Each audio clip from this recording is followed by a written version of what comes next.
राधे कृष्णा आप सभी को। आज की वीडियो में आपको सुनाऊंगी भगवान नर नारायण की कथा। नर नारायण कौन थे, क्यों इनका जन्म हुआ और महाभारत काल से इनका क्या संबंध है। चलिए शुरू करते हैं।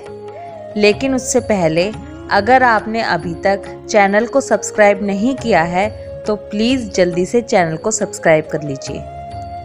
नर नारायण की कथा। भगवान ब्रह्मा के मानस पुत्र थे धर्म। धर्म की पत्नी का नाम था रुचि। रुचि के गर्भ से श्री हरि ने नर और नारायण नाम के दो महान तपस्वियों के रूप में धरती पर जन्म लिया। इनके जन्म का कारण संसार में सुख और शांति का विस्तार करना था। जन्म के बाद उनका धर्म, साधना और भक्ति में ध्यान बढ़ता ही गया। अपनी माता से आज्ञा लेकर वे उत्तराखंड के पवित्र स्थली बद्रीवन और केदारवन में तपस्या के लिए चले गए। उसी बद्रीवन में आज बद्रिकाश्रम बना है। कई हजार सालों की महान तपस्या से इन दोनों भाइयों ने भगवान शिव को अत्यंत प्रसन्न किया। शिवजी ने उन्हें दर्शन देकर वरदान मांगने के लिए कहा, पर नर नारायण ने अपने लिए कुछ नहीं मांगा और शिवजी से विनती की कि वे इस स्थान में शिवलिंग के रूप में हमेशा रहें। शिवजी ने उनकी विनती स्वीकार कर ली और आज जिस केदारनाथ ज्योतिर्लिंग के हम दर्शन करते हैं उसी में शिवजी का आज भी वास है। इसके आसपास मंदिर का निर्माण पांडवों ने करवाया। बाद में इसका दोबारा निर्माण आदि शंकराचार्य जी ने करवाया था। इसके बाद राजा भोज ने यहाँ पर भव्य मंदिर का निर्माण कराया था। फिर इन दोनों भाइयों ने बद्रीवन में जाकर विष्णु के मंदिर बद्रीनाथ में प्रतिमा की स्थापना की। उत्तराखंड के 4 धाम की यात्रा में बद्रीनाथ धाम अलकनंदा नदी के किनारे पर स्थित है। आज भी इस जगह 2 पर्वत नर नारायण के नाम से जाने जाते हैं। ऐसी मान्यता है कि वे दोनों भाई आज भी परमात्मा की तपस्या में लीन हैं। ये थी भगवान नर नारायण की जन्म की कथा। भगवान नर नारायण का महाभारत काल से क्या संबंध था, ये बताने से पहले आपको नर नारायण भगवान की एक और प्रसिद्ध कथा बताती हूँ। पौराणिक कथा के अनुसार भगवान नर नारायण ने ही अपनी जांघ से स्वर्ग की सबसे सुंदर अप्सरा उर्वशी को जन्म दिया था। पुराणों के अनुसार भगवान नर नारायण ऋषि रूप में प्रकट हुए थे। नर नारायण का कठोर तप देखकर स्वर्ग के स्वामी इंद्र घबरा गए।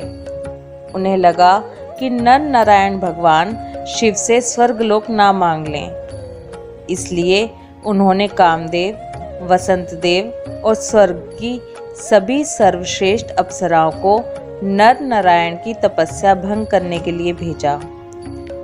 बद्रीवन पहुंचने के बाद कामदेव और वसंतदेव ने अपना प्रभाव दिखाना शुरू किया और सभी अप्सराओं ने अपने रूप, नृत्य और मादक अदाओं से नर नारायण को लुभाने का प्रयत्न किया।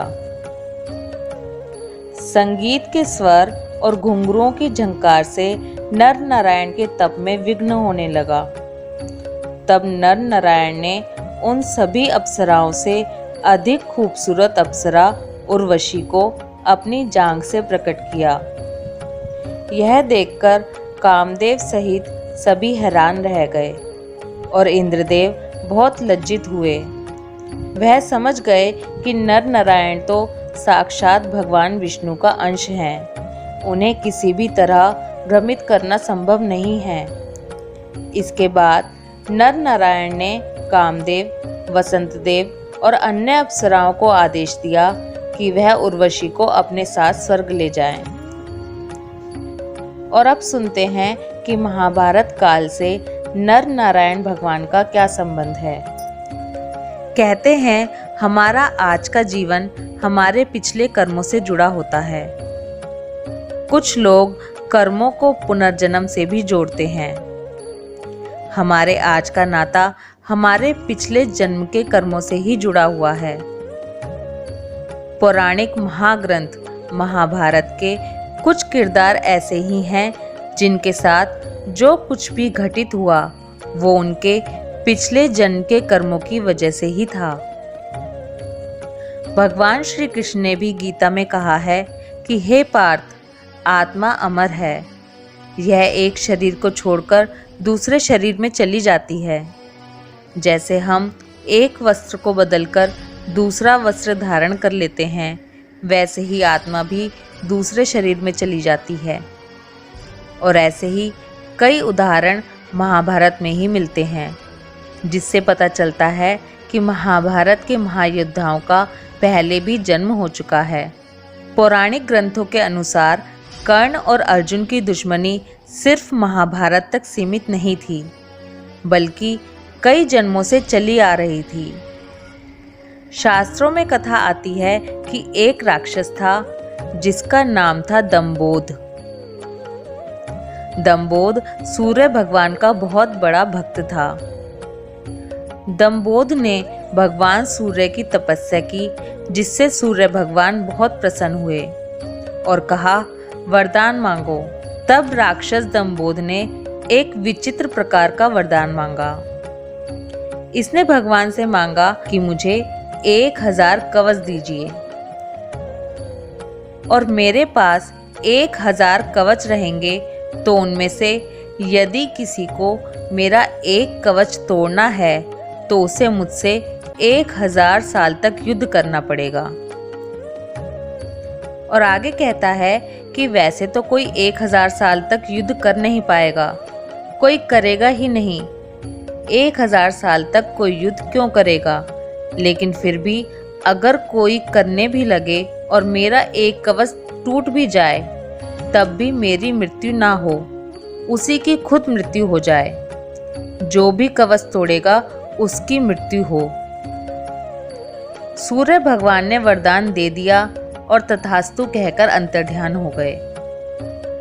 और इस विचित्र प्रकार के वरदान को पाकर दंबोध खुश हो गया। वरदान पाने के कारण वो अपने आप को अजय और अमर समझने लगा और बहुत ही अत्याचारी हो गया। देवता भी उससे डरने लगे। सहस्त्र कवच होने के कारण इसका एक नाम पड़ा सहस्त्र कवची। इसने देवताओं को इतना सताया कि देवता दुखी होकर प्रभु के पास गए और बोले, हे भगवान, हमें इस राक्षस से बचाओ। तब भगवान ने एक अवतार लेने का मन बनाया और बड़ा सुंदर और मनमोहक अवतार लिया नर और नारायण का। अब भगवान नर और नारायण के रूप में इससे युद्ध करने चले गए, लेकिन ऐसे ही नहीं गए, पूरी प्लानिंग के साथ गए, क्योंकि ऐसे तो मारना आसान था नहीं। वरदान इसको इसी तरह का मिला हुआ था।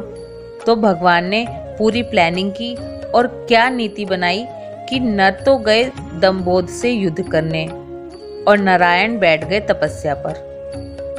नर ने 1000 साल तक युद्ध करके दंबोध का एक कवच तोड़ दिया और मर गए, क्योंकि ऐसा ही वरदान था कि जो भी इसका एक कवच तोड़ देगा उसकी खुद ही मृत्यु हो जाएगी।